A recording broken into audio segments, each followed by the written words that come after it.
नमस्कार दोस्तों, current affairs revision for prelim 2020 में आपका स्वागत है। मिसलेनियस करंट अफेयर्स के रिवीजन का ये हमारा 12वां लेक्चर है। इस वीडियो में हम मई महीने के मिसलेनियस करंट अफेयर्स को रिवाइज करेंगे।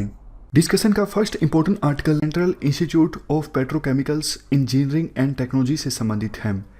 क्या कंटेस्ट है? देखो, पहले एक इंस्टीट्यूट हुआ करता था, central institute of plastic engineering and technology, यानी CIPET।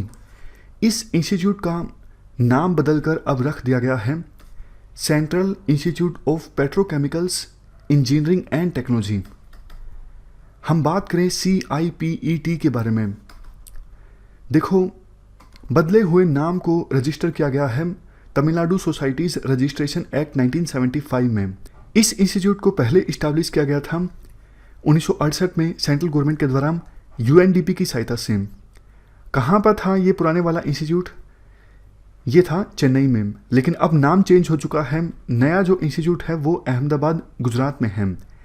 कौन सी मिनिस्ट्री के अंदर आता है ये central institute of petrochemicals and engineering and technology? ये देखो, ministry of chemicals and fertiliser के अंतर्गत आता है। प्राइमरी एम क्या है? प्राइमरी एम ये है एजुकेशन और रिसर्च के कंबाइंड प्रोग्राम की सहायता से प्लास्टिक इंडस्ट्री को ग्रोथ की तरफ लेकर जाना। पहले देखो, इंस्टीट्यूट फोकस किया करता था सिर्फ प्लास्टिक्स पर, लेकिन अब पूरे पेट्रोकेमिकल सेक्टर के द्वारा फोकस किया जा सकेगा। इस इंस्टीट्यूट के द्वारा फोकस होगा स्किलिंग पर, रिसर्च पर, एकेडमिक्स पर, इन सब चीज़ों पर, ताकि पेट्रोकेमिकल्स सेक्टर को ग्रोथ के रास्ते पर ले जाया जा सके। Next article alternative dwarfing genes in wheat के बारे में है। क्या कंटेस्ट है? पुणे में जो अगरकर रिसर्च इंस्टीट्यूट है, यहाँ पर साइंटिस्ट ने 2 अल्टरनेटिव ड्वार्फिंग जीन्स को आइडेंटिफाई किया है व्हीट में। और जिन 2 अल्टरनेटिव ड्वार्फिंग जीन्स को आइडेंटिफाई किया गया है, मैप किया गया है, उनका नाम है RH14 और RH18। इनको मैप किया गया है डूरम व्हीट में क्रोमोसोम 6A में। फ़ायदा क्या होगा इन जीन्स का? देखो, ये जो क्रॉपिंग पैटर्न होता है, एक सीज़न व्हीट को उगाना और दूसरे सीज़न राइस की खेती करना, इस क्रॉपिंग पैटर्न में जब व्हीट में इन जीन्स का इस्तेमाल किया जाएगा, तो एक तो देखो स्टबल बर्निंग कम करनी पड़ेगी, यानी क्रॉप रेजिड्यूज को जो जलाया जाता है राइस की खेती में, उनको कम जलाना पड़ेगा। इससे पोल्यूशन कम होगा। और दूसरा, थोड़ी और डेप्थ पर, मतलब थोड़ा और गहराई पर व्हीट के बीजों को बीजा जा सकेगा, और इससे ड्राई इन्वायरमेंट में सॉइल के नीचे जो मॉइस्चर होता है थोड़ी गहराई पर, उसका इस्तेमाल हो सकेगा। अदरवाइज़ देखो, व्हीट को हम ज़्यादा गहराई पर नहीं बो सकते, लेकिन ये जो नए जीन वाले व्हीट होंगे उनको थोड़ी गहराई पर बोया जा सकेगा और सॉइल के नीचे जो मॉइस्चर होता है उसका इस्तेमाल हो सकेगा। तो अगर UPSC पूछे कि RH14, RH18 ये क्या हैं, ये व्हीट में अल्टरनेटिव ड्वार्फिंग जीन्स हैं जिनको आइडेंटिफाई किया गया है। चलते हैं आगे। Next article Gandhi peace prize के बारे में है। क्या कंटेस्ट है? हाल ही में गांधी पीस प्राइज़ के लिए जो नॉमिनेशन है उसे एक्सटेंड कर दिया गया है मिनिस्ट्री ऑफ कल्चर के दौरान, क्योंकि कोविड-19 की महामारी के कारण लॉकडाउन रहा, इसी वजह से नॉमिनेशन पीरियड को अब इंक्रीज कर दिया गया है। इस अवार्ड के बारे में हम बेसिक जानकारी डिस्कस करें। 1995 में 125वीं जब बर्थ एनिवर्सरी थी महात्मा गांधी की, तो उस मौके पर इस प्राइज़ को स्टार्ट किया गया था। ये प्राइज़ किसको दिया जाता है? ये प्राइज़ देखो, उस इंडिविजुअल को, एसोसिएशन को, इंस्टीट्यूशन को या फिर ऑर्गेनाइजेशन को दिया जाता है जिसने नॉन वायलेंस के through social transformation, economic transformation या फिर पॉलिटिकल ट्रांसफॉर्मेशन लाने की कोशिश की है। और जिसको ये प्राइज़ दिया जाता है उसको 1 करोड़ रुपए, इस प्रकार का मोमेंटो, स्क्रोल, ये सब चीज़ें दी जाती हैं। स्क्रोल मतलब जैसे एक नहीं होता कपड़े का जो होता है, उसमें लिखा होता है कि हम ये आपको प्राइज़ दे रहे हैं, उसे स्क्रोल कहा जाता है। आप वैसे यहाँ पर तस्वीर भी देख सकते हो स्क्रोल की। 2-3 और ख़ास बातें देखो, अगर ऐसा है कि सेम ईयर में 2 पर्सन्स या फिर 2 इंस्टीट्यूशंस ऑर्गेनाइजेशंस डिजर्विंग हैं तो दोनों को ये प्राइज़ दिया जा सकता है, और मरणोपरांत ये प्राइज़ नहीं दिया जाता है। ये प्राइज़ सभी पर्सन्स के लिए ओपन है, चाहे वो किसी भी देश का हो, किसी भी क्रीड, रेस, सेक्स का हो। जनवरी 2019 में सरकार ने इकट्ठा ये प्राइज़ दिया था पिछले कुछ सालों के लिए, 2015, 2016, 2017, 2018, 4 सालों तक दिया नहीं गया था। एकदम से सरकार जागी और ये प्राइज़ दे दिया गया। तो हमने गांधी पीस प्राइज़ के बारे में आर्टिकल डिस्कस किया। नेक्स्ट आर्टिकल गरुड़ पोर्टल के बारे में है। गरुड़ पोर्टल का पूरा नाम है government authorisation for relief using drones.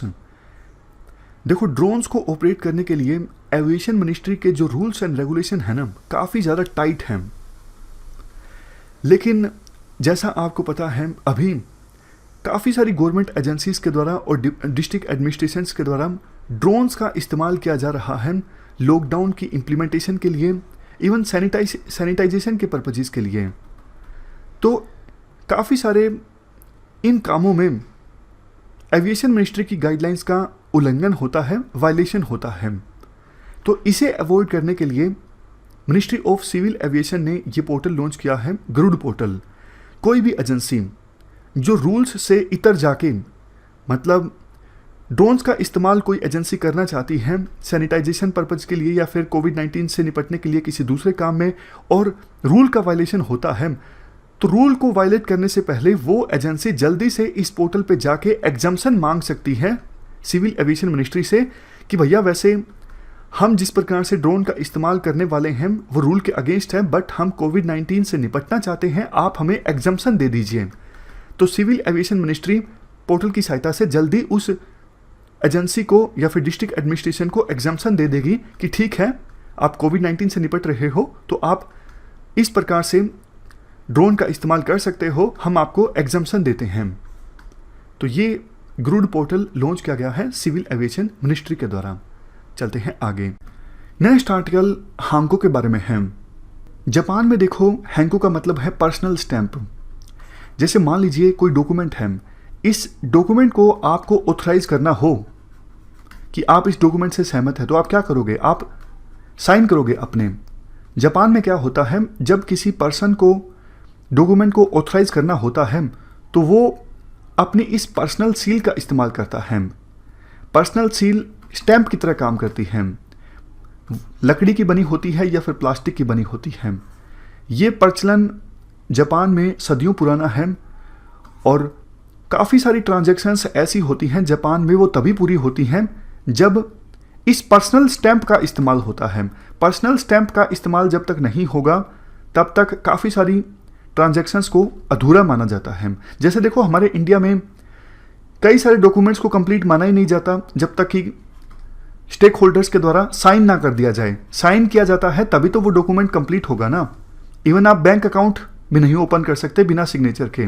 तो उसी प्रकार से जापान में काफ़ी सारी ट्रांजैक्शंस तब तक कंप्लीट नहीं होती जब तक स्टेक होल्डर्स अपनी इस पर्सनल स्टैंप का इस्तेमाल नहीं कर लेते डॉक्यूमेंट्स पर। अब दिक्कत क्या है, कोविड-19 की महामारी के कारण सरकार तो वर्क फ्रॉम होम को प्रमोट कर रही है, लेकिन इस पर्सनल स्टैंप की वजह से कुछ लोगों को ऑफिस जाना पड़ता है। तो बहुत सारे एक्सपर्ट्स अब विरोध कर रहे हैं कि इस हैंको का जो चलन है इसे ख़त्म कर दिया जाए, क्योंकि इसकी वजह से कोविड-19 की महामारी को कंटेन करने में दिक्कत आ रही है। इस वजह से ये हैंको जो है काफ़ी ज़्यादा सुर्खियों में आया है। थोड़ी सी और इन्फॉर्मेशन भी है लास्ट में। जैसे जो इंक पैड होता है हैंको के लिए, इसे सुनीकू कहा जाता है। जैसे स्टैंप लगेगी उसके लिए इंक पैड होना चाहिए ना, तभी तो स्टैंप दिखेगी जिस पेपर पे स्टैंप लगाई गई है। तो इंक पैड को कहा जाता है सिनुकू। और इसके अलावा जो छाप पड़ती है, यानी स्टैंप लगने के बाद पेपर पे जो इंप्रेशन आता है, उसे कहा जाता है इंकन। खैर, ये सब यूपीएससी पूछेगी, इसकी संभावना कम है, लेकिन हैंको के बारे में पूछा जा सकता है। हैंको क्या है? ये जापान में इसे पर्सनल स्टैंप कहा जाता है। चलते हैं आगे। नेक्स्ट आर्टिकल पुलिट्जर प्राइज के बारे में है। क्या कंटेस्ट है?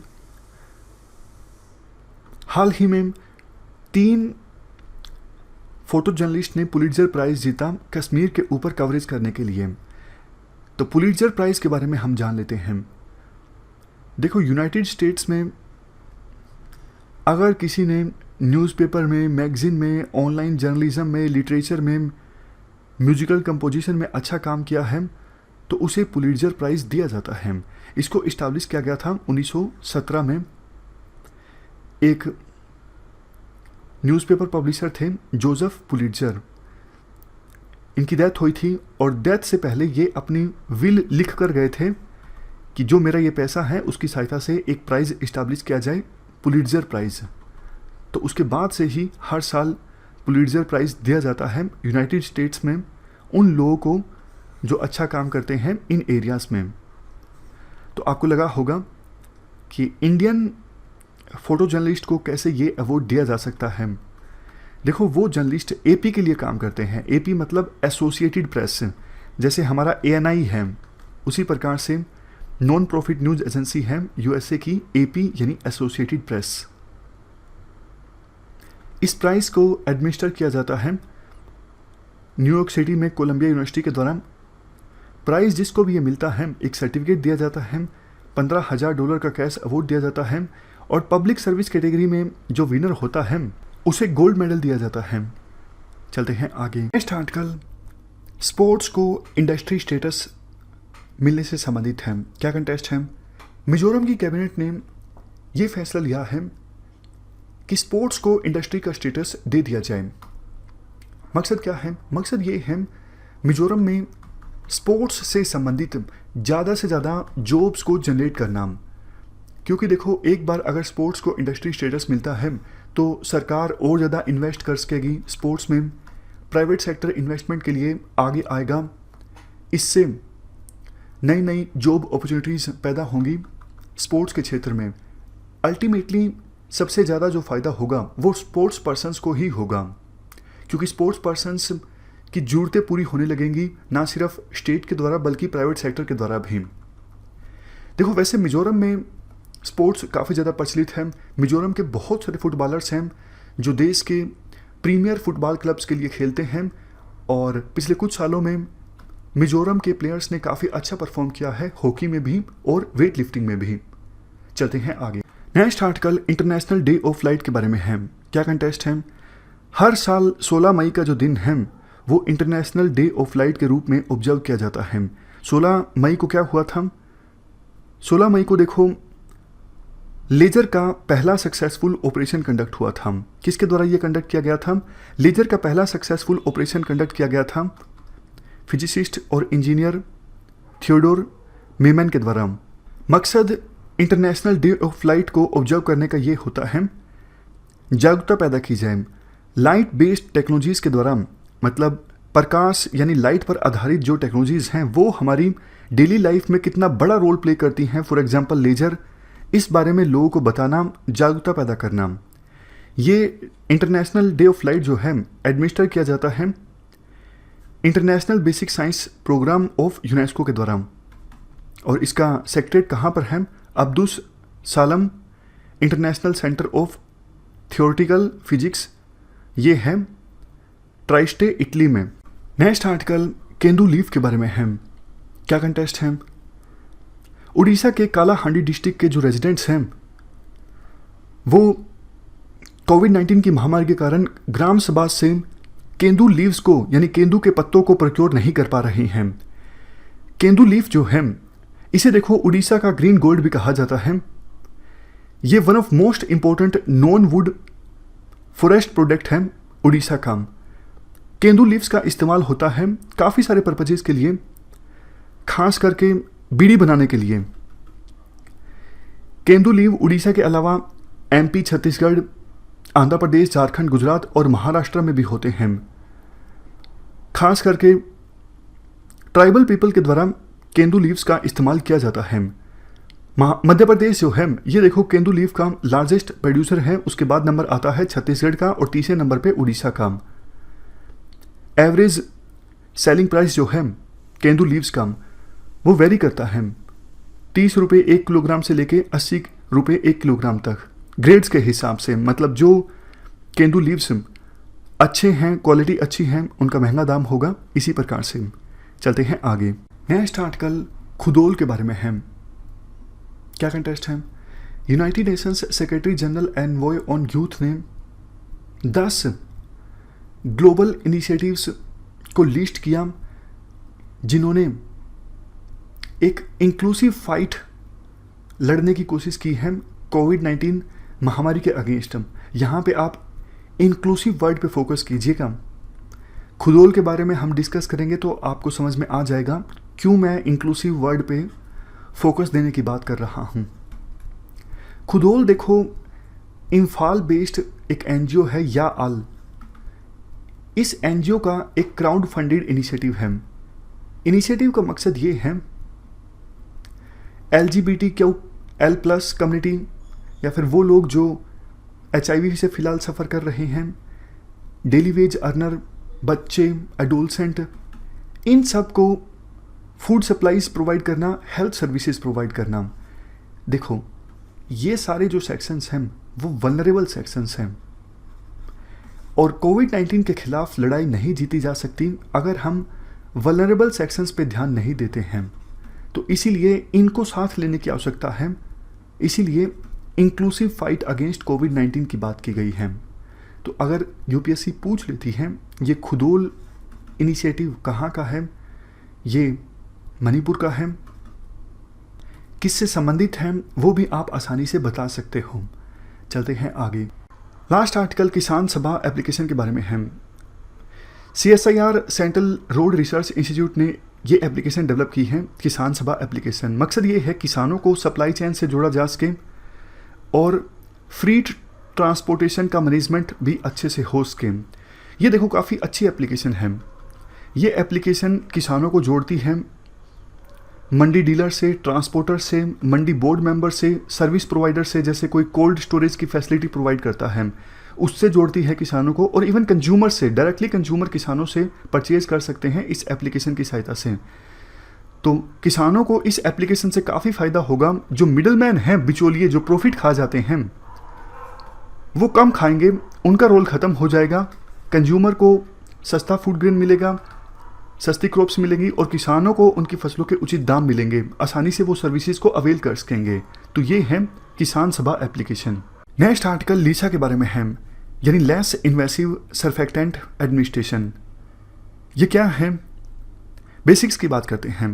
देखो प्री मेच्योर बेबीज जो होते हैं, यानी जिनका मेच्योरिटी से पहले ही जन्म हो जाता है, उन बच्चों में उनका वेट भी कम होता है और उनके लंग्स ठीक से डेवलप नहीं हो पाते। तो इस वजह से ऐसे प्री मेच्योर पैदा हुए बेबीज़ को वेंटिलेटर सपोर्ट प्रोवाइड की जाती है ताकि वो बच्चे सांस ले सकें, क्योंकि लंग्स तो अच्छे से डेवलप हुए नहीं होते हैं। और जब इतने समय में धीरे धीरे करके लंग्स डेवलप हो जाते हैं तो बाद में वेंटिलेटर सपोर्ट की आवश्यकता नहीं होती। लेकिन होता क्या है, जो ये वेंटिलेटर सपोर्ट दिया जाता है ये थोड़ा इन्वेसिव होता है, इसके साइड इफ़ेक्ट्स भी काफ़ी होते हैं, लंग्स डैमेज भी हो सकते हैं। तो इसी चीज़ को एड्रेस करने के लिए जयपुर में एक बच्चों का हॉस्पिटल है, JK loan government children hospital. इस हॉस्पिटल ने एक नई मेडिकल टेक्निक इजाद की है जिसकी सहायता से बच्चों के लंग्स डिजीज़ को ट्रीट किया जा सकता है। मतलब अगर उन्हें सांस लेने में प्रॉब्लम आ रही है तो इस चीज़ को एड्रेस किया जा सकता है एक नई टेक्निक की सहायता से, जिसका नाम है लेस इन्वेसिव सर्फेक्टेंट एडमिनिस्ट्रेशन। इस टेक्निक की सहायता से बच्चे के लंग्स को अगर ट्रीट करने की कोशिश की जाएगी तो उसके साइड इफेक्ट नहीं होंगे। ये जो टेक्निक है वो कम इन्वेसिव है एज कंपेरिजन टू जो वेंटिलेटर सपोर्ट बच्चों को दी जाती है। तो ये हमने आर्टिकल डिस्कस किया लीसा के बारे में, यानी लेस इन्वेसिव सर्फेक्टेंट एडमिनिस्ट्रेशन। चलते हैं आगे। आर्टिकल एनसेफ के बारे में है। IIT दिल्ली का स्टार्टअप है नैनो सेफ सॉल्यूशंस। इन्होंने ये फेस मास्क डेवलप किए हैं एनसेफ। ये anti microbial and washable face mask हैं। इसमें देखो 3 लेयर हैं। जो सबसे अंदर वाली लेयर है ये हाइड्रोफिलिक लेयर है, ये कंफर्ट के लिए है। जो मिडिल लेयर है ये एंटी माइक्रोबियल एक्टिविटी के लिए है, और सबसे लास्ट की जो लेयर है ये वाटर और ऑयल रिपेलेंट बिहेवियर के लिए है। मतलब वाटर और ऑयल को नज़दीक नहीं आने देती सबसे बाहर वाली लेयर। तो 3 लेयर का ये मास्क है, हर एक लेयर का अपना एक काम है। एफिशिएंसी ये होगी इस मास्क की 99.2% बैक्टीरियाज को या फिर दूसरे माइक्रोब्स को फिल्टर कर देता है ये मास्क। सांस भी अच्छे से आ जाता है। तो ये हमने आर्टिकल डिस्कस किया एन सेफ मास्क के बारे में। नेक्स्ट आर्टिकल प्रोजेक्ट कार्ड के बारे में है। पूरा नाम है consortium for affordable and rapid diagnostics. Consortium का मतलब होता है एसोसिएशन। ये क्या प्रोजेक्ट है? इस प्रोजेक्ट की सहायता से नीति आयोग और डिपार्टमेंट ऑफ बायोटेक्नोलॉजी, जिन्होंने ये मिलकर प्रोजेक्ट लॉन्च किया है, इस प्रोजेक्ट को लॉन्च करने का मकसद ये है साइंटिस्ट, लेबोरेटरीज और प्राइवेट फर्म्स ये सब एक मंच पर आएं और बड़े स्केल पर टेस्टिंग किट्स को प्रोड्यूस किया जाए। देखो, कोरोना वायरस को ख़त्म करना है तो ज़्यादा से ज़्यादा टेस्ट कंडक्ट करना ज़रूरी है, लेकिन अभी ऐसी टेस्टिंग किट्स हमारे देश में इनफ अवेलेबल नहीं है जिनकी सहायता से कम समय में ये पता लगाया जा सके कि कोविड-19 का इन्फेक्शन हुआ है या फिर नहीं हुआ है। चाइना से हमने रैपिड टेस्ट किट्स इंपोर्ट की थी, लेकिन उनकी एफिशिएंसी बहुत ही ज़्यादा ख़राब थी। रैपिड टेस्ट किट्स क्या करती हैं? देखो, रैपिड टेस्ट किट्स किसी पर्सन की बॉडी में एंटीबॉडीज़ की प्रेजेंस को डिटेक्ट करती हैं। जब भी कोई पैथोजन, फॉर एग्जांपल वायरस या फिर बैक्टीरिया हमारी बॉडी में एंटर करता है तो उससे लड़ने के लिए बॉडी में एंटीबॉडीज़ प्रोड्यूस होते हैं। उन्हीं स्पेसिफिक एंटीबॉडीज़ को रिकॉग्नाइज किया जाता है रैपिड टेस्ट किट्स के द्वारा। तो ये किट्स भी बड़े स्केल पर प्रोड्यूस की जाएंगी। इसी के लिए ये प्रोजेक्ट कार्ड लॉन्च किया गया है नीति आयोग और डिपार्टमेंट ऑफ बायोटेक्नोलॉजी के द्वारा मिलकर। मकसद ये है साइंटिस्ट, लेबोरेटरीज और प्राइवेट फर्म्स को एक मंच पे लाया जाए और बड़े स्केल पे हमारे देश में कोविड-19 की diagnostic kits including rapid test kits को प्रोड्यूस किया जाए। इंपॉर्टेंट आर्टिकल क्विनाइन नोंगलाडू के बारे में है। ये क्या है? अगर यूपीएससी पूछ लेती है रिसेंट में क्विनाइन नोंगलाडू सुर्खियों में था, ये क्या है? ये एक मेघालय का विलेज है, गांव है जो सुर्खियों में आया है। क्यों? क्योंकि 19वीं शताब्दी में स्पेसिफिकली बात करें तो 1874 में यहाँ पर सिंकोना ट्री की एक नर्सरी इस्टेब्लिश की गई थी। यहाँ पर देखो, ये सिंकोना जो ट्री है इसकी नर्सरी इस्टेब्लिश की गई थी मेघालय के इस गांव में। खास बात क्या है इस ट्री में? इस पेड़ की खाल से एल्कलॉइड क्विनाइन मिलता है। मैं फिर से बोलता हूँ, सिंकोना ट्री की खाल से एल्कलॉइड क्विनाइन मिलता है और क्विनाइन का इस्तेमाल किया जाता है मलेरिया को ठीक करने के लिए। हाइड्रोक्सी क्लोरोक्विन ये जो ड्रग है काफ़ी ज़्यादा सुर्खियों में आई जब यूएसए के राष्ट्रपति ट्रंप ने बोला इसको पोटेंशियली यूज़ किया जा सकता है कोविड-19 के इलाज के लिए। तो यूएसए ने ये ड्रग इंडिया से मांगी थी और इंडिया ने एक्सपोर्ट किया था इस ड्रग को, ना सिर्फ यूएसए में बल्कि काफ़ी सारे दूसरे देशों में। तो अभी ये गांव सुर्खियों में आया है क्योंकि पहले इस गांव में काफ़ी सारे सिंकोना के पेड़ हुआ करते थे और उन पेड़ों से एल्कलॉइड क्विनाइन एक्सट्रैक्ट किया जाता था और उसका इस्तेमाल किया जाता था मलेरिया को ठीक करने के लिए। वैसे मिड 1950s में ये जो नर्सरी थी इसका यूज़ होना बंद हो गया था। चलते हैं आगे। नेक्स्ट आर्टिकल सोनिक बूम के बारे में है। क्या कंटेस्ट है? हाल ही में बेंगलुरु में एक बहुत ही जोर का साउंड सुनाई दिया क्योंकि इंडियन एयरफोर्स की एक टेस्ट फ्लाइट में सुपरसोनिक प्रोफाइल इन्वॉल्व थी। तो क्या मतलब होता है सोनिक बूम का? देखो, जब कोई वस्तु, कोई ऑब्जेक्ट हवा में साउंड की स्पीड से तेज ट्रेवल करती है तो एकदम से एनर्जी रिलीज होती है। और एनर्जी कैसे रिलीज होती है? साउंड वेव्स की फॉर्म में, मतलब साउंड जनरेट होता है। जैसे आसमान में आपने कई बार देखा होगा जब कोई एयरक्राफ्ट जा रहा होता है तो जोर जोर से आवाज़ आ रही होती है साउंड की, तो ये सोनिक बूम होता है। जब देखो जमीन से थोड़ा सा ऊपर अगर इस प्रकार से कोई एयरक्राफ्ट या दूसरी वस्तु साउंड की स्पीड से तेज ट्रैवल करेगी तो साउंड एनर्जी बहुत तेजी से रिलीज होगी, बहुत ज़्यादा शोर सुनाई देगा, इवन शीशे भी टूट जाते हैं, ग्लास क्रैक हो जाते हैं, कई बार अगर कमज़ोर बिल्डिंग्स हैं तो वो हिलने लगती हैं।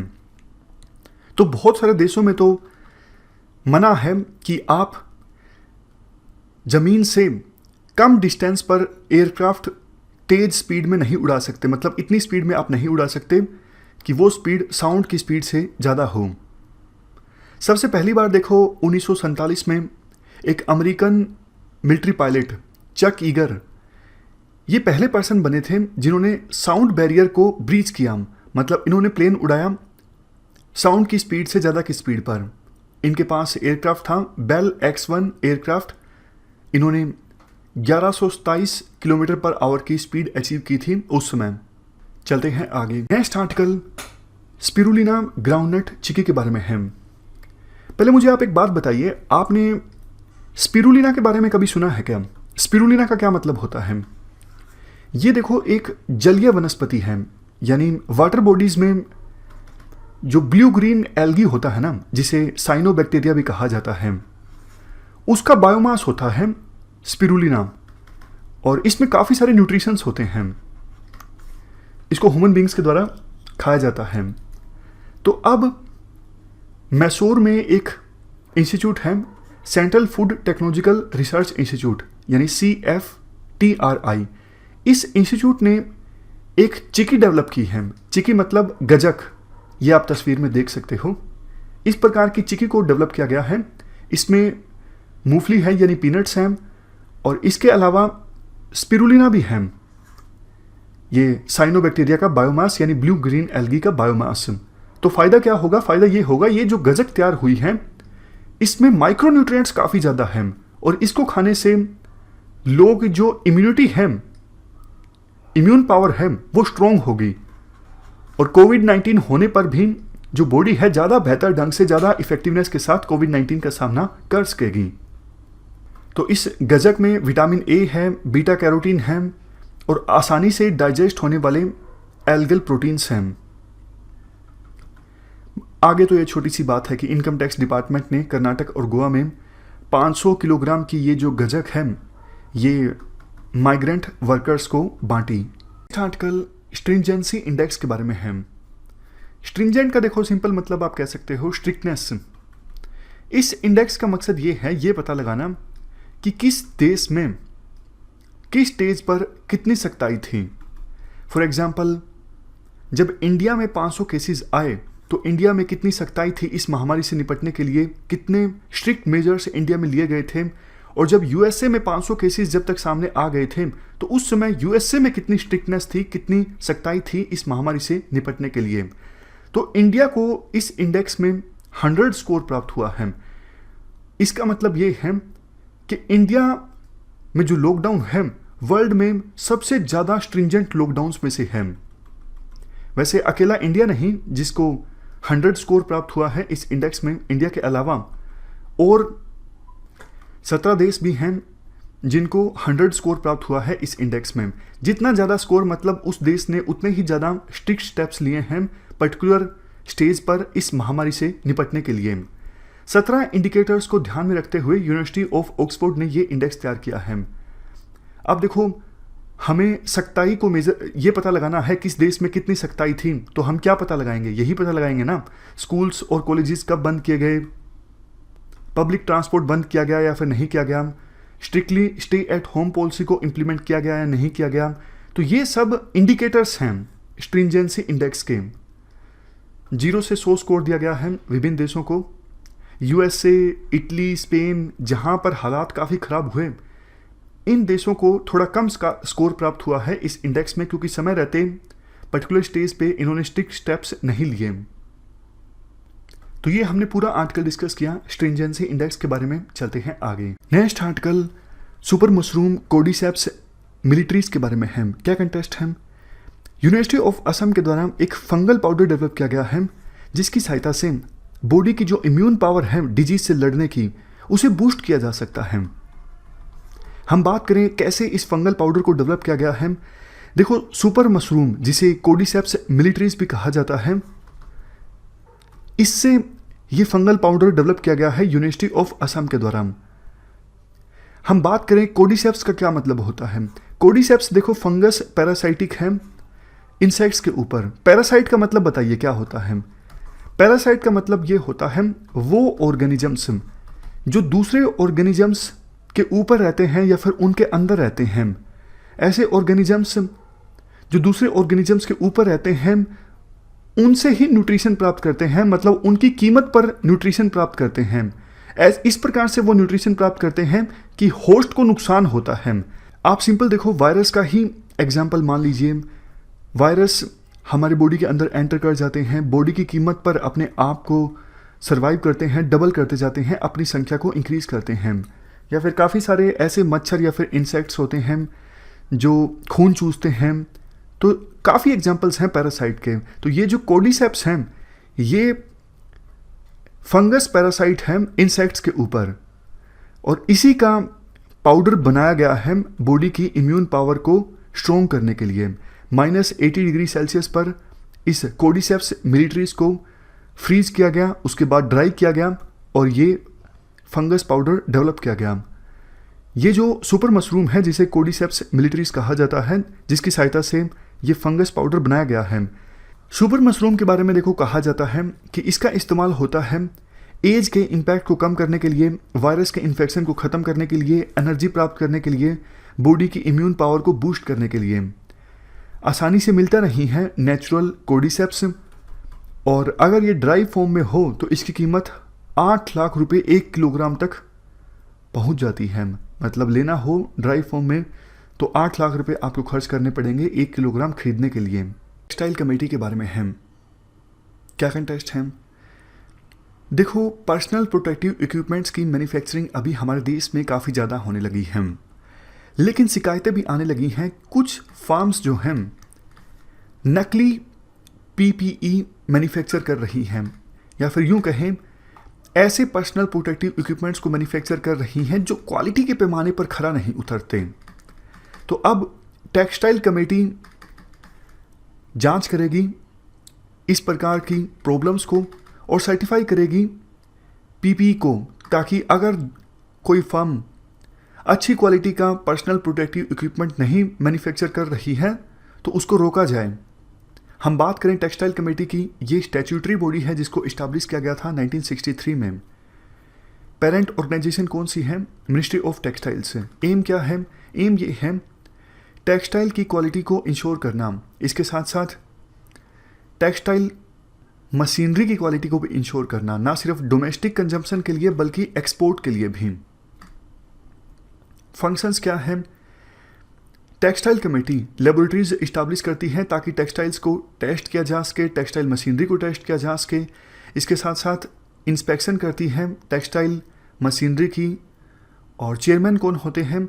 टेक्सटाइल कमेटी के चेयरमैन को नॉमिनेट किया जाता है सेंट्रल गवर्नमेंट के द्वारा। इंपॉर्टेंट आर्टिकल टोमान के बारे में है। टोमान क्या है? ये ईरान की नई करेंसी होगी। इस सिलसिले में ईरान की पार्लियामेंट ने बिल पास कर दिया है। अब ये प्रपोजल पहुंचेगा ईरान के सुप्रीम लीडर आयतुल्ला खोमेनी की अध्यक्षता वाली एक कमेटी के पास, और अगर ये कमेटी अप्रूवल दे देती है, जो कि दे ही देगी, उसके बाद टोमान औपचारिक रूप से ईरान की नई करेंसी होगी।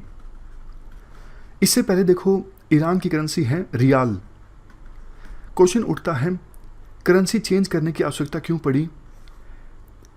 देखो जब से 2018 में यूएसए ईरान न्यूक्लियर डील से बाहर आया है, तब से डॉलर के मुकाबले में ईरान की करेंसी रियाल की वैल्यू बहुत ज़्यादा कम हो गई। ऑलमोस्ट $1 इजिकल टू 1,56,000 रियाल तक वैल्यू पहुंच गई। महंगाई भी काफ़ी ज़्यादा बढ़ गई ईरान में। ट्रांजैक्शंस में भी बहुत ज़्यादा प्रॉब्लम्स आती हैं। तो लास्ट की 4 जीरो हटाने के लिए रियाल की जगह टोमान करेंसी को अब अपना रहा है ईरान। होगा क्या? 1 टोमान इजिकल टू 10,000 रियाल, ऐसा होगा। तो मतलब पहले जिसके पास 1 लाख रियाल हैं, तो इसका मतलब उसके पास सिर्फ 10 टोमान होंगे। समझ गए? मतलब लास्ट की 4 जीरो हटाने के लिए ईरान ने करेंसी को चेंज करने का फैसला लिया है। 10,000 रियाल इजिकल टू 1 टोमान। चलते हैं आगे। Next article USCIRF annual report 2020 से संबंधित है। पूरा नाम है US commission on international religious freedom report. ये commission Washington based federal government commission है। इसका काम क्या है? इस कमीशन का काम देखो ये है USA की सरकार को रिकमेंडेशंस देना। जैसे हमारे देश में भी बहुत सारी बॉडीज़ हैं जो सरकार को अपनी रिकमेंडेशंस देती रहती हैं। फॉर एग्जांपल NHRC है। हालांकि आप इस कमीशन के फंक्शंस को NHRC से मत कंपेयर कीजिए। NHRC तो हमारे देश में ह्यूमन राइट्स का जो वायलेशन होता है उसके संदर्भ में सरकार को अपनी रिकमेंडेशंस देती हैं। बट USA का ये जो कमीशन है जिसने अभी अपनी रिपोर्ट जारी की है, ये देखती रहती है वर्ल्ड के विभिन्न देशों में कहाँ कहाँ पर रिलीजियस फ्रीडम कॉम्प्रोमाइज़ हो रही है। तो उस संदर्भ में अपनी सरकार को रिकमेंडेशंस देती है कि आप इस देश से सख्ती से डील कीजिए क्योंकि यहाँ पे रिलीजियस फ्रीडम जो है वो कॉम्प्रोमाइज़ हो रही है। कंसर्निंग चीज़ ये है 2020 की अपनी रिपोर्ट में इस कमीशन ने इंडिया की रैंकिंग को डाउनग्रेड कर दिया है। कहा है कि इंडिया को कंट्रीज ऑफ पर्टिकुलर कंसर्न की कैटेगरी में डाल दिया जाए। कंट्रीज ऑफ पर्टिकुलर कंसर्न की कैटेगरी में अभी फिलहाल देखो ये देश आते हैं China, north Korea, Saudi Arabia, Pakistan. तो इंडिया को भी इस कैटेगरी में डालने के लिए रेकमेंड किया गया है, जबकि पिछले साल की लिस्टिंग में इंडिया टियर 2 कैटेगरी में था। रिपोर्ट में कहा गया है 2019 में काफ़ी सारी ऐसी चीज़ें हुई हमारे देश में जो रिलीजियस फ्रीडम के अगेंस्ट हैं, जैसे citizenship amendment act, NRC। Government ने ये कहा है हम इस रिपोर्ट को मानते नहीं, ये बाइस्ड है और इस रिपोर्ट में जो बातें बोली गई हैं वो सही नहीं है। तो गवर्नमेंट ऑफ इंडिया ने इस रिपोर्ट को रिजेक्ट कर दिया है। चलते हैं आगे। आर्टिकल वैग 12 के बारे में है। वैग 12 क्या है? ये देखो एक लोकोमोटिव है। लोकोमोटिव मतलब रेल का इंजन। क्या कंटेस्ट है? इंडियन रेलवेज ने फर्स्ट 12,000 हॉर्स पावर का इलेक्ट्रिक लोकोमोटिव को ऑपरेशनलाइज किया है। इसे देखो फ्रेंच रोलिंग स्टॉक मैन्युफैक्चरर अल्स्टोम के द्वारा हमारे देश में ही मैन्युफैक्चर किया गया। लोको का नाम है वैग 12 और नंबर है 60,27। इस नए वैग 12 लोकोमोटिव यानी रेल के इंजन ने अपनी पहली जर्नी पूरी की दीनदयाल उपाध्याय स्टेशन से लेके शिवपुर स्टेशन के बीच। सिग्निफिकेंस क्या है? इंडिया देखो वर्ल्ड में 6th ऐसा कंट्री बन गया है जिनमें हाई हॉर्स पावर के लोकोमोटिव उसी देश में मैन्युफैक्चर होते हैं। मतलब इतनी ज़्यादा हॉर्स पावर का लोकोमोटिव पहले हमारे देश में मैन्युफैक्चर नहीं होता था। हमने 12,000 हॉर्स पावर का लोकोमोटिव पहली बार हमारे देश में ही मैन्युफैक्चर किया है। किसके द्वारा इसे मैन्युफैक्चर किया गया है? Madhepura electric locomotive private limited Bihar में है। इसने फ्रेंच कंपनी है जिसका नाम अभी हमने डिस्कस किया, फ्रेंच रोलिंग स्टॉक मैन्युफैक्चरर एल्स्टोम। इसके साथ मिल के ये लोकोमोटिव मैन्युफैक्चर किया है। दोनों का जॉइंट वेंचर था जिसमें 74% जो हिस्सेदारी थी ये थी फ्रेंच कंपनी की और 26% हिस्सेदारी इंडियन रेलवेज की। इस जॉइंट वेंचर ने ये वैग 12 लोकोमोटिव मैन्युफैक्चर किया है। इसका फ़ायदा देखो रेलवेज को काफ़ी होगा। जो मालगाड़ियाँ काफ़ी भारी भरकम सामान जिनमें होता है ऑलमोस्ट 6,000 टन का, उनको आसानी से खींचा जा सकेगा इस इंजन के द्वारा, और वो भी 150 किलोमीटर पर आवर की स्पीड से। लास्ट में एक और इम्पोर्टेंट बात देखो, ये पहली बार हुआ है पूरे वर्ल्ड में जब इतने ज़्यादा हॉर्स पावर के लोकोमोटिव को ऑपरेशनलाइज किया गया हो ब्रॉड गेज ट्रैक पर। आमतौर पर मीटर गेज और जो नैरो गेज होते हैं ट्रैक्स के, उन्हीं पर ये high horse power locomotives operationalise होते हैं। चलते हैं आगे। Next article world bee day के बारे में है। देखो ये डेज के बारे में तो यूपीएससी नहीं पूछती है, ऑलमोस्ट डेली बेसिस पे कोई ना कोई तो डे होता ही है, लेकिन डिस्कस करने वाली चीज़ कुछ और है इस आर्टिकल में। जल्दी से वैसे मैं आपको बता देता हूँ। वर्ल्ड बी डे हर साल 20 मई को बनाया जाता है। इस बार की थीम थी सेव द बीज, मक्खियों को बचाओ। ये जो मक्खियाँ होती हैं ये देखो बहुत इम्पोर्टेंट पोलिनेटर हैं। पोलिनेटर क्या काम करते हैं, उससे पहले आपको पोलिनेशन का पता होना चाहिए। पोलन ग्रेन्स का ट्रांसफ़र मेल एंथर से फीमेल स्टिग्मा में ये होता है पोलिनेशन। पोलिनेशन क्यों ज़रूरी है? पोलिनेशन होगा तभी तो सीड्स प्रोड्यूस होंगे, तभी प्लांट्स ग्रो होंगे। पोलिनेशन में काफ़ी सारे फैक्टर्स मदद करते हैं, जैसे हवा से मेल एंथर से जो पोलन ग्रेन्स हैं वो फीमेल स्टिग्मा में जा सकते हैं, पानी की सहायता से, एनिमल की सहायता से, ग्रेविटी, ग्रोथ, या फिर मक्खियाँ या फिर कुछ दूसरे इंसेक्ट्स वो भी पोलन ग्रेन्स को मेल एंथर से ले जा सकते हैं फीमेल स्टिग्मा में। तो पोलिनेशन में मक्खियों के द्वारा काफ़ी इंपॉर्टेंट रोल प्ले किया जाता है, बट मक्खियों की संख्या काफ़ी कम हो रही है, इसलिए अगर इनकी संख्या कम होगी तो प्लांट्स की प्रोडक्शन पे भी नेगेटिव असर पड़ेगा। इसके अलावा देखो मक्खियों के बारे में एक और जो आर्टिकल है वो स्वीट रेवोल्यूशन एंड आत्मनिर्भर भारत के बारे में है। एक वेबिनार आयोजित किया गया था नेशनल कोऑपरेटिव डेवलपमेंट कॉरपोरेशन के द्वारा। किसके द्वारा ये वेबिनार आयोजित किया गया था? ये बहुत सारी एजेंसीज़ हैं, इतना इम्पोर्टेंट नहीं है याद रखना। मतलब ऐसे देखो वेबिनार रेगुलरली आयोजित होते रहते हैं, ये इतने इम्पोर्टेंट नहीं होते। जैसे देखो कोई कॉन्फ्रेंस ऑर्गेनाइज हो गई, कोई वर्कशॉप ऑर्गेनाइज हो गई, इस टाइप के करंट अफेयर्स रिलेटिवली कम इम्पोर्टेंट होते हैं। ऑब्जेक्टिव क्या था इस वेबिनार को ऑर्गेनाइज करने का? साइंटिफिक बी कीपिंग यानी साइंटिफिक ढंग से मक्खियों को पालना, इसे पॉपुलराइज किया जाए। वो ग्रामीण इलाकों के गरीब लोग जिनके पास खेत नहीं हैं, अगर वो इस प्रकार से मक्खियों को पालेंगे साइंटिफिक ढंग से, अपने इनकम सोर्स को वो बूस्ट कर सकते हैं। तो इस वेबिनार में बी कीपर्स, वो लोग जो शहद की प्रोसेसिंग करते हैं, प्रोफेशनल्स जो ब्रांडिंग और मार्केटिंग से जुड़े हुए हैं, research scholars, academicians, cooperators from major honey producing states, इसके अलावा भी और बहुत सारे लोगों ने पार्टिसिपेट किया। फंड देखो गवर्नमेंट ने अभी जो आत्मनिर्भर भारत अभियान के तहत 20 लाख करोड़ का पैकेज अनाउंस किया, उसमें से 500 करोड़ रुपए दिए गए बी कीपिंग के लिए, मक्खी पालन के लिए। एक नेशनल बी बोर्ड है, ये काफ़ी सारी एजेंसीज ने मिलकर जो वेबिनार ऑर्गेनाइज किया उनमें से एक है national bee board. National bee board ने 4 मॉड्यूल्स तैयार किए हैं national bee keeping and honey mission के अंतर्गत ट्रेनिंग प्रोवाइड करने के लिए। इसके अंतर्गत 30 लाख किसानों को बी कीपिंग से संबंधित ट्रेनिंग दी जाएगी। देखो हमारे देश की जो रैंक है वो 8वीं है, मतलब 8वें नंबर पे हमारे देश में सबसे ज़्यादा शहद प्रोड्यूस होता है, 64.9 टन्स। चाइना का नंबर सबसे ऊपर है, 551,000 टन्स शहद प्रोड्यूस होता है चाइना में हर साल। अगला आर्टिकल तो देखो सिंपल है, year of awareness on science and health, yes programme, इसे लॉन्च किया गया है national council for science and technology communication के द्वारा, जो कि आता है department of science and technology में। इस प्रोग्राम में अवेयरनेस फैलाई जाएगी, खास करके हेल्थ के बारे में, सैनिटेशन के बारे में, ताकि कोविड-19 की महामारी से हम आसानी से निपट सकें।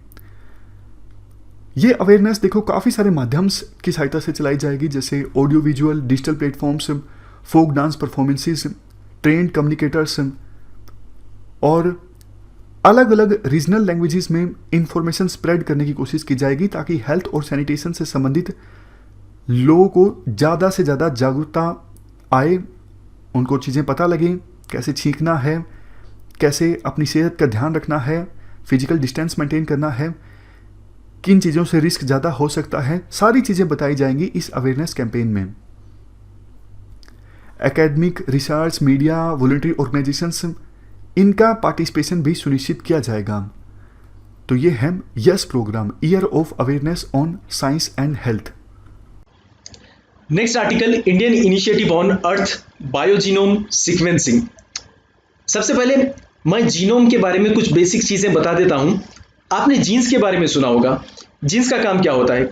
जीन्स हमारी बॉडी की इंफॉर्मेशन कैरी आउट करते हैं, यानी हमारी आंखों का कलर क्या होगा, बाल का कलर क्या होगा, लाल होंगे या काले होंगे या वाइट होंगे, ग्रे होंगे, हमारी बॉडी का रेस्पॉन्स डिफरेंट सिचुएशन में किस तरह से होगा, हमारी बॉडी की हाइट क्या होगी, ये सब इंफॉर्मेशन कहाँ से आती है? ये सारी इंफॉर्मेशन जीन्स डिटरमिन करते हैं। जीन्स तो एक छोटा सा पार्ट होता है, जीनोम एक पूरा कोड होता है बॉडी का कि आपकी बॉडी किस एज में कैसी होगी। इवन अगर कोई बीमारी भी आने वाली है या नहीं आने वाली है, जीनोम डिसाइड करेगा, आपकी लाइफ स्टाइल डिसाइड करेगा, इवन आपके लुक्स भी सब जीनोम पे डिपेंड करता है। तो इसी की स्टडी की जा रही है ये प्रोजेक्ट में। अब आते हैं कॉन्टेक्स्ट की तरफ। Jawaharlal Nehru tropical botanic garden and research institute, ये इंडियन इनिशिएटिव जो है अर्थ बायोजीनोम सीक्वेंसिंग में पार्ट लेगा। अगर मैं स्पेसिफिकली बात करूं IIEBS की, ये प्रोजेक्ट का मेन एम ये है कि डिकोड करना है सारे genetics information of all known species, जैसे कि प्लांट्स हो गए, एनिमल्स हो गए या ह्यूमन बॉडीज हो गए, ह्यूमन बीइंग्स, ये सबकी जेनेटिक्स इंफॉर्मेशन को डिकोड करना ये प्रोजेक्ट का एम होगा। यहाँ पे देखिए national institute of plant genome research new Delhi का जो है वो इन्वॉल्व होगा एज ए कोऑर्डिनेटर। ये इंस्टीट्यूट कोऑर्डिनेट करेगा अराउंड 24 इंस्टीट्यूट के साथ। ये पहले फेज में IIEBS का पहला फेज जो होगा उसमें 1000 स्पेशीज ली जाएगी, ये प्लांट्स की होंगी या एनिमल्स की होंगी, और ये 5 साल तक चलेगा। फर्स्ट फेज में अराउंड 440 करोड़ रुपीस इतना एस्टिमेटेड लागत लगेगी। यह प्रोजेक्ट एक पार्ट होगा अर्थ बायोजीनोम प्रोजेक्ट का। अगर हम बात करते हैं जीनोम सीक्वेंसिंग की, जीनोम सीक्वेंसिंग क्या है? ये देखिए एक ऑर्गेनिज्म का कंप्लीट सेट ऑफ डीएनए होता है, और अगर डीएनए जैसा कि हम जानते हैं डीएनए एक इंफॉर्मेशन कैरी आउट करता है, तो अगर हम ये इंफॉर्मेशन मालूम कर लिए और ये एग्जैक्ट ऑर्डर में रख दिए तो उससे फ़ायदा क्या होगा? उससे फ़ायदा ये होगा कि हम आने वाली जो बीमारियां हैं उसको रोक सकते हैं। इसके अलावा रिलेटेड इंफॉर्मेशन जो मुझे प्रोवाइड करनी है यहाँ पे वो ये है कि यूकैरियोटिक ऑर्गेनिजम्स और प्रोकैरियोटिक ऑर्गेनिजम्स क्या होते हैं। यूकैरियोटिक ऑर्गेनिजम्स मतलब सारे organisms except bacteria and archaea, ये लोग को अगर छोड़ दें तो सारे ऑर्गेनिजम्स जो हैं वो यूकैरियोटिक ऑर्गेनिजम्स कहलाते हैं। बैक्टीरिया को छोड़ दें, सारे ऑर्गेनिजम्स क्या होते हैं? प्लांट्स जैसे कि जानवर या फंगी, ये सारे ऑर्गेनिजम्स यूकैरियोटिक होते हैं जिनके सेल में न्यूक्लियस होता है, राइट। और आपको पता ही होगा न्यूक्लियस में इनके क्रोमोसोम्स होते हैं और क्रोमोसोम्स में डीएनए होता है। अब मुझे ये बताइए, हम क्या यूकैरियोटिक है या प्रोकैरियोटिक? जी हाँ, हम यूकैरियोटिक ऑर्गेनिजम्स हैं, आप और हम यूकैरियोटिक है। ओके, यूकैरियोटिक के अलावा जो होते हैं वो होते हैं प्रोकैरियोटिक। प्रोकैरियोटिक ऑर्गेनिजम्स जहाँ पे इन लोग के सेल यूनिसेलुलर होते हैं और इनके सेल जो है वहाँ न्यूक्लियस मेम्ब्रेन नहीं होती है, और ये माना जाता है कि धरती पर सबसे पहले जो ऑर्गेनिजम्स थे वो प्रोकैरियोटिक थे। ये एडिशनल इंफॉर्मेशन है आपके लिए। ये प्रोजेक्ट अर्थ बायोजीनोम प्रोजेक्ट को लॉन्च किया गया था 2018 में। ये ग्लोबल इफेक्ट मतलब दुनिया भर के लोग ये प्रोजेक्ट में इन्वॉल्व होंगे, जहाँ पे साइंटिस्ट भी पार्टनर्स होंगे और बहुत सारी फंडिंग्स भी मिलेंगे ये प्रोजेक्ट के लिए। जो गोल है ये प्रोजेक्ट का, हम समझेंगे कि हमारा इवोल्यूशन कैसा हुआ, कि उस ज़माने में हम कैसे थे और इस ज़माने में किस तरह से इवॉल्व होकर रहे हैं, कि किस तरह से एजेस में हम इवॉल्व होना स्टार्ट किए थे। और ये भी समझा जाएगा कि कुछ रेस के लोगों को खास डिजीजेस क्यों होती है। फॉर एग्जांपल, कुछ खास रेस की औरतों को ब्रेस्ट कैंसर होता है, ज़्यादा होता है इनफैक्ट, और कुछ खास रेस के मर्द को सर्टेन टाइप ऑफ कैंसर होता है, वो भी ज़्यादा होता है। और अगर हम ये सब समझेंगे, सीक्वेंसिंग इसकी मिल जाएगी हमें, इसको स्टडी कर लेंगे प्रॉपर ढंग से, तो क्या होगा, तो हम क्यूर भी निकाल सकते हैं फ्यूचर में कि कौन सी बीमारी से किस तरह से निपटा जाएगा। Next article, organisation for the prohibition of chemical weapons. OPCW ने अपनी रिपोर्ट जारी की है और वहाँ पे ब्लेम किया है सीरिया को जहरीले अटैक्स करने के लिए। OPCW ने एक इन्वेस्टिगेशन एंड आइडेंटिफिकेशन टीम को इस्टेब्लिश किया था 2018 में। हुआ ये था 2017 में टॉक्सिक अटैक्स होते हैं, जहरीले अटैक्स होते हैं सीरिया में। सीरिया का एक शहर है जिसका नाम है लातमेना। लातमेना में 3 टाइम्स ये जहरीले गैसेस का इस्तेमाल किया जाता है। जहरीले गैसेस में यहाँ पे मालूम हुआ है फाइंडिंग्स में कि एक तो सेरिन है और सेकेंड क्लोरीन है। इसकी सहायता से वहाँ पे जहरीले अटैक किए गए। 2017 के बाद ही नेक्स्ट ईयर 2018 में IIT यानी इन्वेस्टिगेशन एंड आइडेंटिफिकेशन टीम को इस्टेब्लिश किया गया था OPCW के द्वारा। OPCW एक इम्प्लीमेंटिंग बॉडी है जो कि केमिकल वेपन्स कन्वेंशन को इम्प्लीमेंट करती है। केमिकल वेपन्स कन्वेंशन का मेन उद्देश्य ये था कि पूरे वर्ल्ड को फ्री ऑफ टॉक्सिक अटैक्स बनाए, यानी पूरे वर्ल्ड में कोई जहरीले गैसेस बनाने के लिए रुकाए। देखिए पूरा वर्ल्ड है ना परेशान था, क्योंकि अगर मैं बैकग्राउंड की बात करूं तो बैकग्राउंड में क्या हुआ था, 2013 के बाद से लगभग 34 केमिकल अटैक्स हो चुके थे सीरिया में, लेकिन हम इसमें 2017 के अटैक्स की बात कर रहे हैं। 25 मार्च 2017 में ये हुआ था अल लतामिना, ये शहर है सीरिया का, जैसा अभी बताया मैंने। वहाँ पे अटैक किया गया था और ये अटैक में 3 लोग मारे गए थे और 32 से ज़्यादा लोग घायल हुए थे। अब क्वेश्चन ये आता है कि हम 2017 की बात 2020 में क्यों कर रहे हैं, क्योंकि 2017 में अटैक किसने किया ये पता नहीं था। 24 मार्च 2017 को 6 बजे मिलिट्री एयरप्लेन से इन्होंने एक एरियल बॉम्ब गिराया जिसमें सेरिन मिला। सेरिन समझे, सेरिन क्या है, एक नर्व एजेंट है। नर्व एजेंट क्या होता है मैं बात करता हूँ उसके बारे में। सेरिन एक ह्यूमन मेड केमिकल वारफेयर है, यानी एक नर्व एजेंट है जो आपके नर्व को ब्लॉक कर देता है, इसलिए इसको नर्व एजेंट भी कहते हैं। दूसरी भी फाइंडिंग किए गए थे ये लोग, इसमें इन्होंने पाया था कि 25 मार्च को दोबारा से सिलेंडर ब्लास्ट करवाया गया था। ये सिलेंडर हेलीकॉप्टर के द्वारा हॉस्पिटल के रूफ पे गिराया गया और ये हॉस्पिटल का रूफ फाड़ते हुए हॉस्पिटल में आ पहुंचा और इसी सिलेंडर में क्लोरीन गैस थी, जिसकी वजह से लगभग 30 लोग इफेक्ट हुए थे। जैसा कि OPCW की जिम्मेदारी है, OPCW की जिम्मेदारी ये है कि पूरे वर्ल्ड को एक पीस वाला वर्ल्ड बनाना है, एलिमिनेट करना है एंटायर कैटेगरी ऑफ वेपन्स, जिस तरह के भी वेपन्स होंगे जो मास डिस्ट्रक्शन करेंगे, जिसकी वजह से डेवलपमेंट नहीं हो सकता, वो वेपन्स को प्रोड्यूस करना, एक्विजिशन करना, वो लोगों को भर लेना यानी स्टॉक पाइलिंग करना या रिटेंशन करना या ट्रांसफ़र करना, ये सब पे रोक लगा दी गई थी CWC ट्रीटी के द्वारा। और CDWC ये कन्वेंशन को इम्प्लीमेंट करने वाली एजेंसी है OPCW। CWC के 4 प्रोविजंस है, जिसमें से पहला destroying all existing chemical weapons, जितने भी केमिकल वेपन्स होंगे उन सबको डिस्ट्रॉय कर देना है। ये इंटरनेशनल वेरिफिकेशन है by the OPCW। Second, monitor करना केमिकल इंडस्ट्रीज को कि ऐसा ना हो कि केमिकल इंडस्ट्रीज केमिकल वेपन्स बना रही है। तीसरा, providing assistance and protection of to states parties against chemical threats, ऐसे स्टेट्स को प्रोटेक्शन प्रोवाइड करना है जहाँ पे ये स्टेट्स पे अटैक करने की संभावना बहुत ज़्यादा हो। Fourth, fostering international cooperation to strengthen implementation of the convention and promote the peaceful use of chemistry, और इंटरनेशनल लेवल पे ये लोगों को जागरूकता फैलाना है कि देखिए केमिकल्स का और केमिस्ट्री का सही ढंग से यूज़ किया गया तो ही बेहतर होगा, जैसा कि पीसफुल पर्पसेस के लिए केमिस्ट्री यूज़ की जा सकती है। CWC को साइन किया गया था 193 कंट्रीज़ के द्वारा, जिसमें इंडिया भी एक मेंबर है। ठीक है, OPCW इसको अवार्ड मिला था 2013 में नोबेल पीस प्राइज़,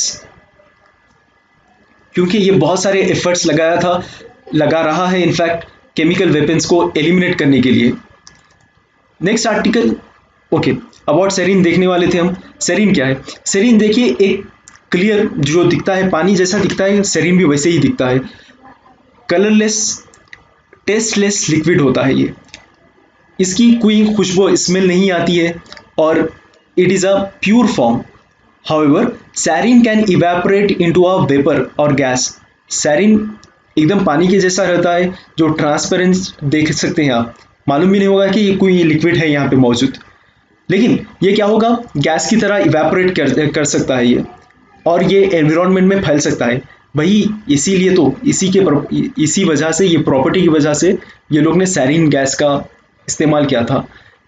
ये human made chemical warfare agent है और इसको बोला जाता है नर्व एजेंट, जैसे कि अभी डिस्कस किए हैं हम, क्योंकि ये जो हमारे नर्व्स होते हैं उसको ब्लॉक कर देता है।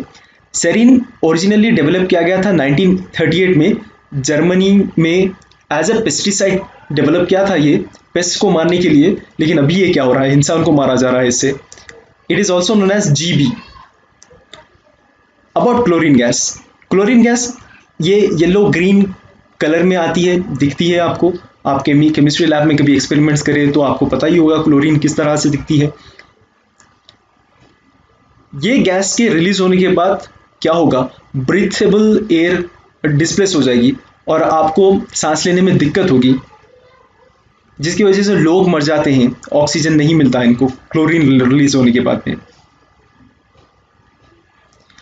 ये नर्व एजेंट किस तरह से एक्ट करता है, देखिए all nerve agents cause their toxic effects. जो भी नर्व एजेंट्स होते हैं जैसा कि सेरीन, ये क्या करते हैं, जहरीले इफेक्ट्स डालते हैं, जिसकी वजह से जहरीले इफेक्ट्स जब इंसान इसको सूंघ लेता है, इसको इनहेल करता है, तब क्या होगा, प्रॉपर फंक्शनिंग नहीं होंगे एंजाइम्स के, जिसके कारण देखिए हमारे बॉडी में जो एंजाइम्स होते हैं ये ऑफ स्विच बटन जैसा काम करते हैं कि ग्लैंड्स को कब रिलैक्स करना है, कब कॉन्ट्रैक्शन देना है, कितने हार्मोन्स रिलीज करना है। लेकिन जब ये गैस जैसा कि नर्व एजेंट हम अंदर ले लेते हैं, इनहेल करते हैं, हमें पता नहीं चलता कि ग्लैंड्स को पता नहीं चलता कि किस तरह से हार्मोन्स को रिलीज करना है, कितनी क्वांटिटी में रिलीज करना है, और जिसके कारण लोगों को ब्रीथिंग में प्रॉब्लम होती है, इनहेलिंग एक्सहेलिंग में प्रॉब्लम होती है, रेस्पिरेशन उनका कोलैप्स होता है। Next article, green bonds. State bank ने लिस्ट किया है ग्रीन बॉन्ड्स वर्थ $100 मिलियन। देखिए यहाँ पे रुपीस नहीं बोल रहा हूं मैं, डॉलर 100 मिलियन के ग्रीन बॉन्ड्स को लिस्ट किया गया है स्टेट बैंक ऑफ इंडिया के द्वारा INXS global security market platform GSM में। ये ग्रीन बॉन्ड्स क्या होते हैं, ग्रीन बॉन्ड्स एक डेट इंस्ट्रूमेंट्स होते हैं जो कि फाइनेंशियल नॉन फाइनेंशियल इंस्टीट्यूट्स के द्वारा रिलीज करते हैं, किया जाता है। फाइनेंशियल में बैंक्स आते हैं, ओके, नॉन फाइनेंशियल में जैसा कि म्यूचुअल फंड्स हो गया, सेबी हो गया, ये आते हैं नॉन फाइनेंशियल और पब्लिक एंटिटीज में। यहाँ पे ये बात पे ध्यान दिया जाता है कि ग्रीन प्रोजेक्ट्स के लिए इन लोग को डेट देना है। यानी ग्रीन प्रोजेक्ट्स क्या है, एनवायरनमेंट फ्रेंडली जितने भी प्रोजेक्ट्स होते हैं इनको बोलते हैं ग्रीन प्रोजेक्ट्स। जैसा कि रिसाइकलिंग करना है, जैसा कि न्यूक्लियर एनर्जी पीसफुल पर्पसेस के लिए यूज करना है, सोलर पैनल्स बनाना है, ये सारे क्या आते हैं, ये सारे ग्रीन प्रोजेक्ट्स में आते हैं। As per official green bonds requirement for Indian issuers, इसको पब्लिश किया गया था 2016 में securities and exchange board of India यानी सेबी के द्वारा। जैसा कि हम डेट लेते, जब कर्जा लेते, जब कुछ सिक्योरिटी डिपॉजिट करवाना होता है, यहाँ पे डेट सिक्योरिटी जो है ग्रीन या ग्रीन डेट सिक्योरिटी कहलाएगी। अगर फंड्स बढ़ते हैं तो ये जो फंड्स है ये सिर्फ फॉलोइंग कैटेगरीज में यूज किए जा सकते हैं, जैसा कि रिन्यूएबल एंड सस्टेनेबल एनर्जी के लिए, यहाँ पे विंड प्रोजेक्ट्स, सोलर प्रोजेक्ट्स को इस्टेब्लिश करने के लिए ये जितने भी डेट आती है उसको, ये पैसे को सिर्फ ग्रीन एनर्जी के लिए, ग्रीन प्रोजेक्ट्स के लिए लगा सकते हैं। सेकेंड, क्लीन ट्रांसपोर्टेशन के लिए, मास ट्रांसपोर्टेशन, सस्टेनेबल वाटर मैनेजमेंट के लिए, क्लाइमेट चेंज एडॉप्टेशन के लिए, एनर्जी एफिशिएंसी के लिए जैसा कि ग्रीन बिल्डिंग्स बनाना है, सस्टेनेबल वेस्ट मैनेजमेंट जैसा कि अभी बताया मैंने, recycling, waste to energy, etc., sustainable land use, including sustainable forestry, agriculture, afforestation, etc., biodiversity conservation, green bonds scenario in India. ये सारे कामों के लिए ग्रीन बॉन्ड्स को डेट मिल सकती है। Green bond scenario in India क्या है? देखिए, इंडिया का फर्स्ट ग्रीन बॉन्ड इशू किया गया था येस बैंक के द्वारा 2015 में। येस बैंक एक प्राइवेट बैंक है, ये भी याद रखें आप। 2016 में इंडिया सेकेंड कंट्री बना आफ्टर चाइना के नेशनल लेवल पे गाइडलाइंस जारी की गई इंडिया के द्वारा कि ग्रीन बॉन्ड्स के लिए किस तरह के प्रोजेक्ट्स और किस तरह के लोन्स ले जा सकते हैं। ये इशू किया गया था सेबी के द्वारा। According to 2019-2020 economic survey, India second largest green bond market है जो एमर्ज हो रही है चाइना के बाद में। इंडिया इशू किया था $10.2 billion of green bonds in the first half of 2019। India first listed green bond है जो कि इंडिया INX इशू करेगा, जो इशूड होगा इंडियन रेलवे फाइनेंस कॉरपोरेशन के द्वारा। FICCI and climate bond initiative establish की थी इंडियन ग्रीन बॉन्ड्स काउंसिल इन 2016। फिक्की और क्लाइमेट बॉन्ड इनिशिएटिव दोनों ने मिलकर इस्टेब्लिश किया था इंडियन ग्रीन बॉन्ड काउंसिल इन 2016, और तो 2019 में ही $10.2 बिलियन ग्रीन बॉन्ड्स इशू किए गए थे इंडिया के द्वारा। ये रिप्रेजेंट करेंगी बैंकिंग्स के, finance, insurance, public, private sector domains में। पर्पस एक ही होगा। पर्पस क्या होगा? Solution towards the development of a green bonds in India. CBI is an international organization working to mobilize the bond market for climate change solutions। जी हाँ, CBI international organisation है जो mobilise करेगी ये bond market को climate change solutions के लिए। INX क्या है? India international exchange limited, India INX कहलाता है। जैसा कि ये इंडिया की फर्स्ट इंटरनेशनल एक्सचेंज है जो कि जिसका location Gujarat international finance tech city यानी गिफ्ट सिटी में है। गुजरात में गिफ्ट सिटी है। Operating on an advance technology platform of Eurex T7 exchange is fast in the world with a turnaround time of 4 microseconds। इतनी ज़्यादा ज़रूरत नहीं है, फिर भी समझा देता हूँ मैं। ये ऑपरेट हो रही है एडवांस टेक्नोलॉजी प्लेटफॉर्म पे जिसका नाम है यूरेक्स T7, जिसमें एक्सचेंज जो है कैश एक्सचेंज, बॉन्ड एक्सचेंज बहुत ज़्यादा फास्ट रेट पे होता है 4 माइक्रोसेकेंड्स के अंदर। जैसा कि अगर मैं कोई लिंक पे क्लिक करता हूँ तो आपको दिखता है गूगल रिजल्ट दे रहा है 0.66 सेकेंड्स में।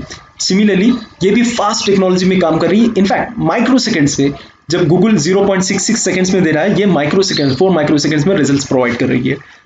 लॉन्च इन 2017, INX को लॉन्च किया गया था 2017 में as a subsidiary of BSE, Bombay stock exchange limited. ये एशिया का फर्स्ट स्टॉक एक्सचेंज है जिसको एस्टैब्लिश किया गया था 1875 में। ठीक है, तो इस डिस्कशन में फिलहाल इतना ही है। Thank you very much for discussion.